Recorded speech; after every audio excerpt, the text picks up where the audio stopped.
Here's a cheap trick or two to play around with some food. I know.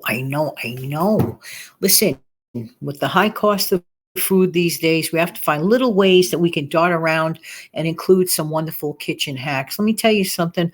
I heard about this through somebody on a video. I don't know who. It was a long time ago, but it makes a lot of sense. This is whenever you prepare ground turkey, like for example, if you're going to make ground meatballs, ground turkey meatballs, or meatloaf, take the breadcrumbs that you're going to use to bind the meatloaf, but you let it sit in milk. Let breadcrumbs and milk sit together. Yes, you're going to get like a soggy looking paste, but guess what? That works beautifully and well into your meatloaf. It incorporates easily. You could put in your seasonings in that goopy mixture and it helps blend it together. Just thought I'd mention it.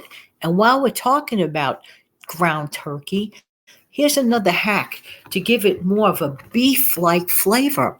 You're not going to believe this. Eyeball it, use a little bit of soy sauce. Soy sauce in the mixture. Yeah.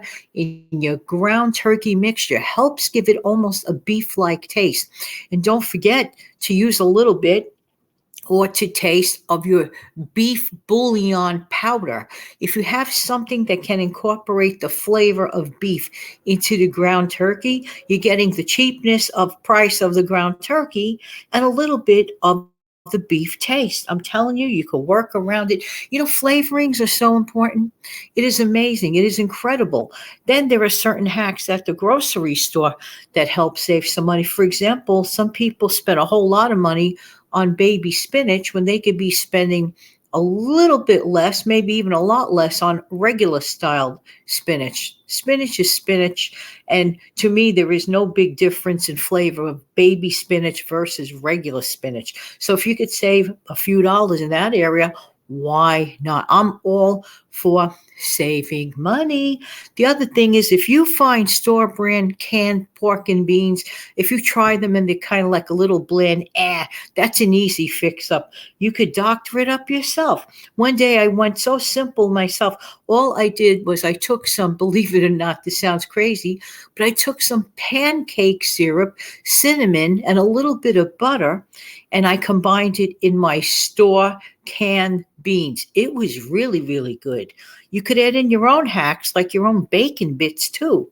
Listen, it's time to get creative with the stuff that you already have at home and just bring up the flavors of things that could save you money at the grocery store by using a lot of the things that you have just hanging around at your home, like your spices, like your sauces.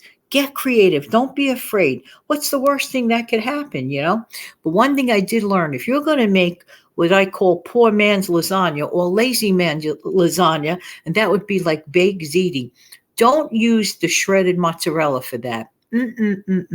Use the mozzarella that you buy a block of it and you shred it yourself. The shredded in the packet mozzarella doesn't taste as great as if you get the one that's already in a block. You take a minute to shred. I'm telling you, simple things, swap out, doesn't cost that much more money. In fact, sometimes it could be a money saver, especially if you can grab those blocks at the grocery store at a sale price. Whenever you see that, I say, go for it. So work with what you have, but I don't know, get experimental and see. Imagine that turning the flavor of turkey a little more into the flavor of beef with simple hacks like the one I just mentioned. Have an amazing day, everybody.